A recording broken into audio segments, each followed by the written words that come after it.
Luto tayo ng chicken. Ayan. Ginigisa ko muna yung chicken. Gagawin ko siyang adobo. Ito puro chicken wing. At saka may konting legs. Ayan. Luto tayo guys. Wala kang chicken.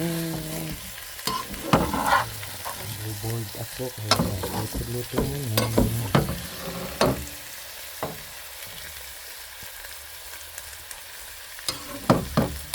Bigisa ko muna at saka ko lalagyan naman ng salt.